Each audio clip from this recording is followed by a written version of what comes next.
On May 29, 2024, Manuel Emilio announced his resignation as director of the Municipal Police of Hermosillo, Sonora. He did so with a social media post that seemed more like a manifesto than a farewell. He spoke of an onslaught against his corporation. He accused outside interests of pressuring him to resign and claimed to be the victim of a smear campaign. But what he deliberately concealed was much more serious. He was already being investigated by the State Human Rights Commission and the Sonora Prosecutor's Office for multiple human rights violations. No one knew publicly, but formal complaints, testimonies, and internal reports were already piling up within the institution that pointed to a systematic and terrifying practice of arbitrary detentions, forced transfers, cruel treatment, and illegal abandonment committed by agents under his direct command.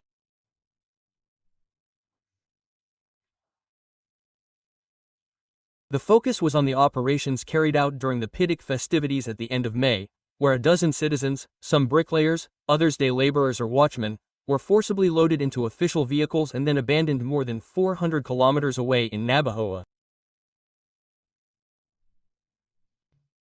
In his resignation letter, Manuel Emilio did not mention these events. On the contrary, he presented himself as a defender of his troops, stating that he would never allow the uniforms of municipal agents to be stained.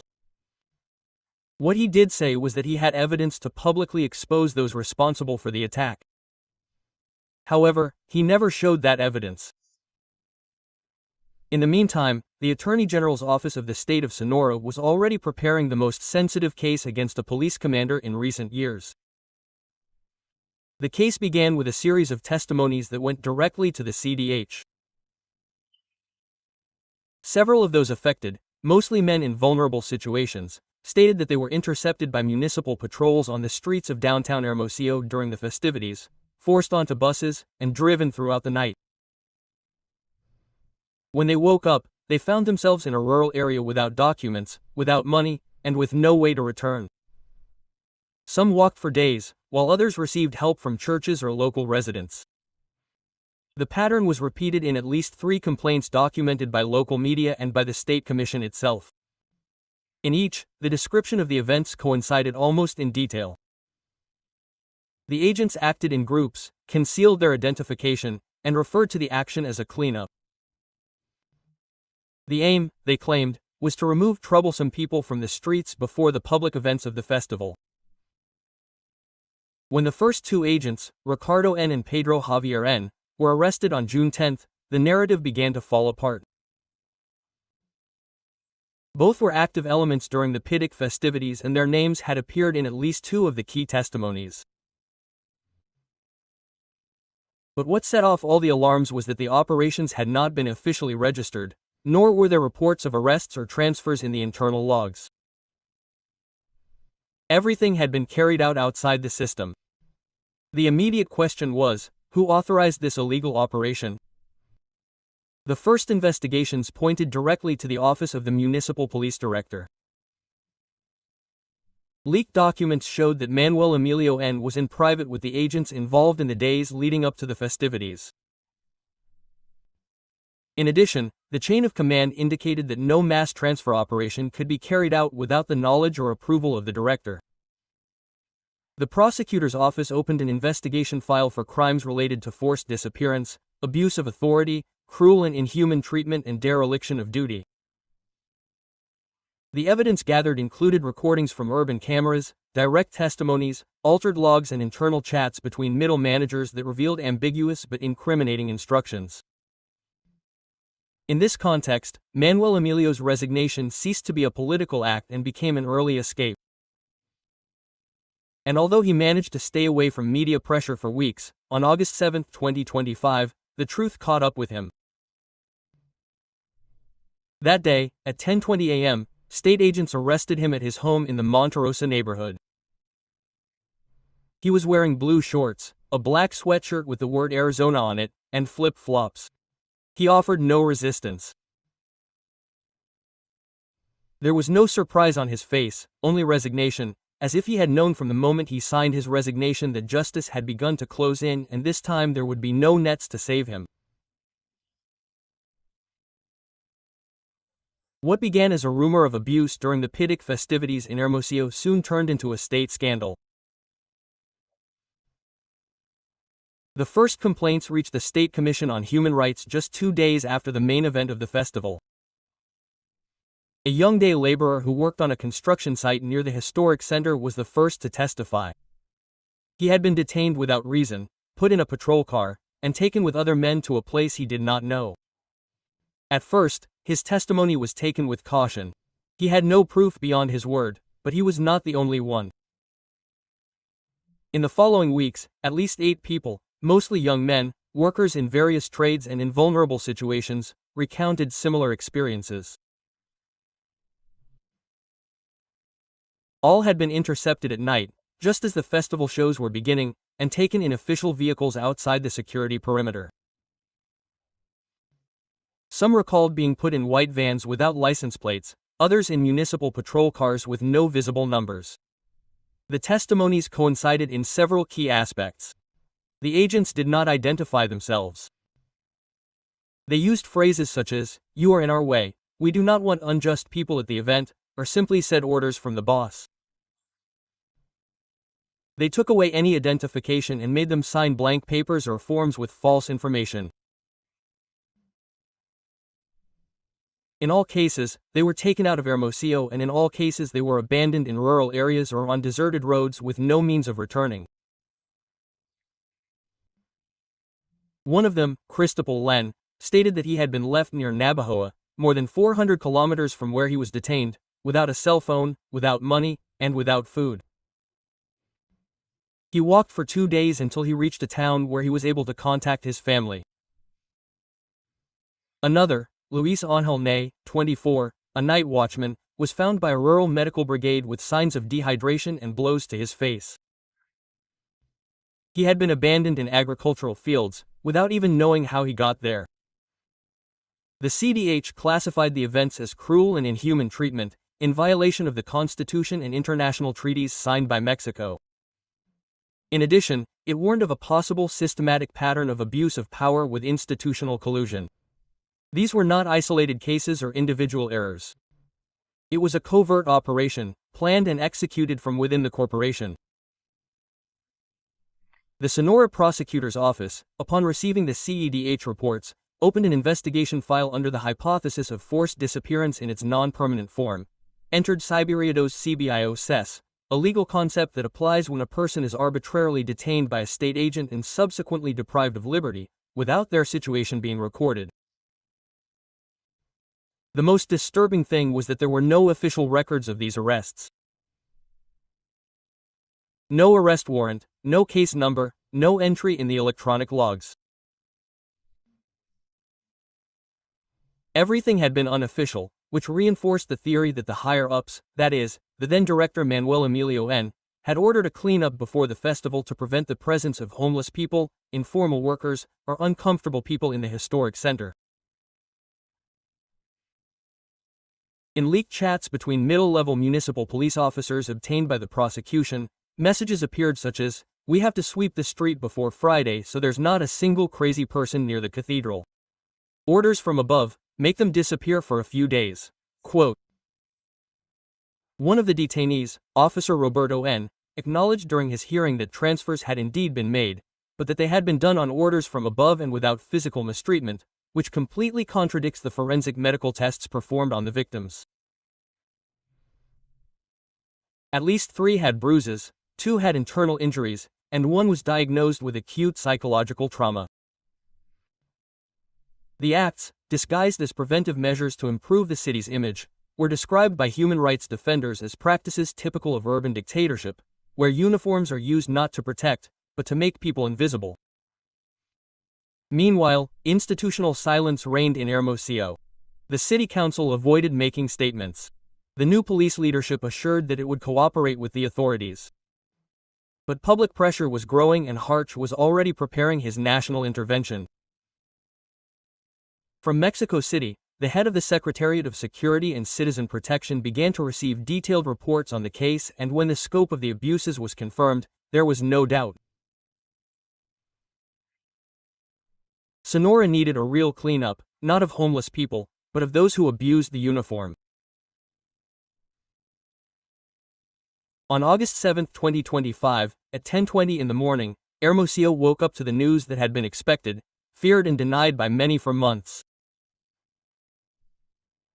Manuel Emilio N., former director of the municipal police, had been arrested at his private home, located in a residential area of the Monte Rosa neighborhood.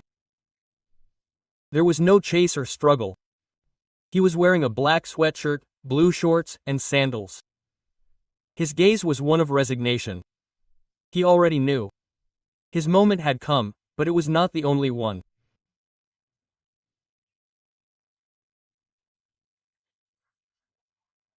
That same day, in a simultaneous operation coordinated by the Attorney General's Office of the State of Sonora, 5 other arrest warrants were executed against active members of the municipal corporation, all accused of having participated directly or indirectly in the forced transfers and illegal abandonments of people during the PIDIC festivities in May 2024. The detainees were identified as Pedro Javier N., Ricardo N., Victor Hugo N., Manuel N., Jesus Francisco N. All were members with more than 5 years of service, some with experience in proximity operations, others stationed in patrols of the historic center.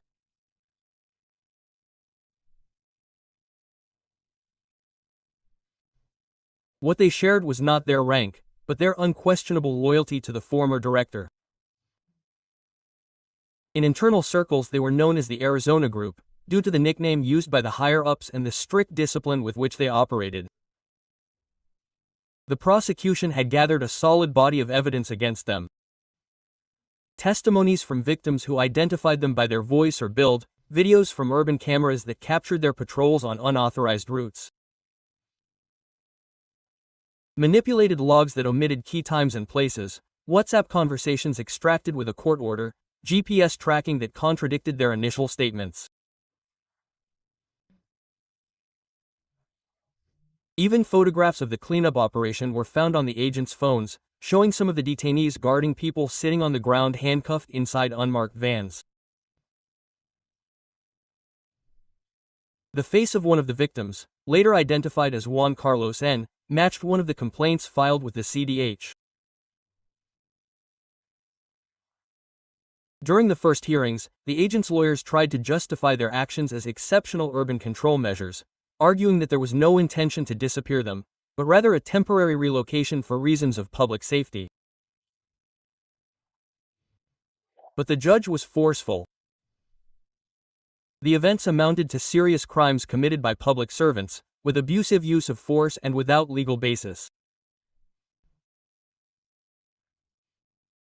The charges against them include forced disappearance of persons, non-permanent status, abuse of authority, cruel, injurious or degrading treatment, improper exercise of public service, and forgery of official documents.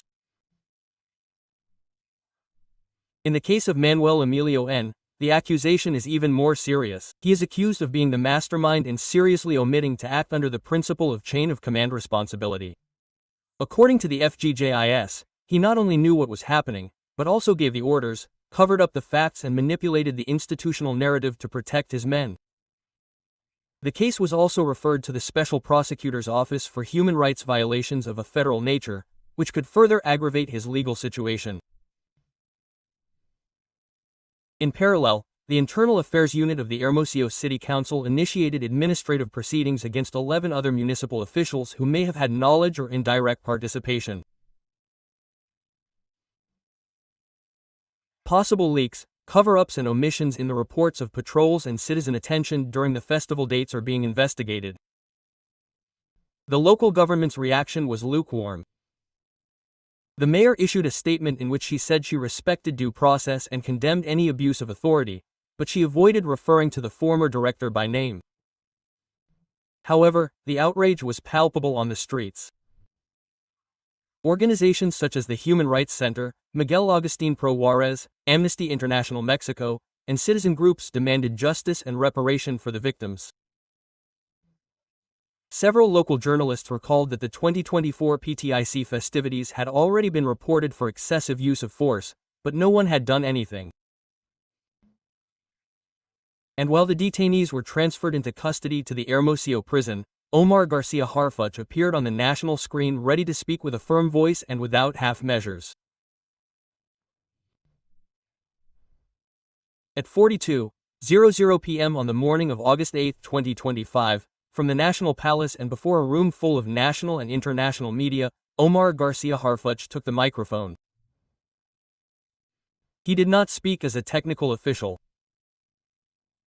He spoke as an outraged man, as the visible face of a state that for the first time in decades dared to name the unspeakable, the crimes of power itself. These crimes are not mistakes, they are abuses, planned acts, violations of human rights by those who should have protected the people. The conference quickly became a national trend. Harfuch detailed with surgical precision the operation that led to the arrest of Manuel Emilio and the 5 municipal agents accused of forced disappearance, abuse of authority, and cruel treatment. He explained that the investigations lasted more than 13 months in coordination with the Sonora Prosecutor's Office, the National Human Rights Commission, and specialized units of the SSPC. But the most powerful thing was not the operational summary, but its political and ethical message. We cannot demand respect for the law if institutions allow abuse. We cannot build security with fear or sow order with brutality. The Hermosillo case is not just another case, it is a turning point, and whoever lifts up the people will be lifted up by the law. Harf announced the creation of a national protocol against forced transfers that will absolutely prohibit any displacement of citizens without a court order or legal justification, and that will be supervised by a joint committee with the presence of civil organizations. He also confirmed that a comprehensive reparation table will be opened for the victims, including economic, psychological, and symbolic measures. In parallel, he formally requested the Attorney General's office to take up the case under the guise of serious human rights violations. The investigation file, which already includes more than 80 pieces of documentary evidence and 12 testimonies, will be delivered in the coming days. The goal is to ensure that those responsible not only face local justice, but also federal justice. In Hermosillo, meanwhile, the institutional silence was beginning to break. Several middle managers were relieved of their positions. The City Council ordered an internal audit of all procedures applied during the PITIC 2024 festivities, and the State Commission for Human Rights announced a historic recommendation that could entail administrative and criminal sanctions for more officials. The victims, some still suffering physical and psychological after effects, began to be treated by the comprehensive care team. One of them, Luis Angel N., told a local media outlet, "I don't want money. I want it to stop happening to anyone else. Let the police force be cleaned up," as they said. Harf also addressed a message to police officers across the country, whom he recognized as fundamental pillars of security, but warned, being a police officer is an honor, not a shield for committing crimes. Good police officers do not have to bear the shame of a few corrupt people. Quote. The final phrase, uttered with a firm face and without reading any paper, was recorded on millions of screens and became a protest slogan in Hermosillo. Not one more abuse, not one more victim at the hands of those who swore to protect them. The Hermosillo Navajoa case not only revealed a chain of impunity operating under the shadow of a festival, it revealed that institutional abuse has a face, method, and name, but it also made it clear that justice, if it persists, can also have teeth. And this time the teeth of the law bit where it always kept quiet. Yeah,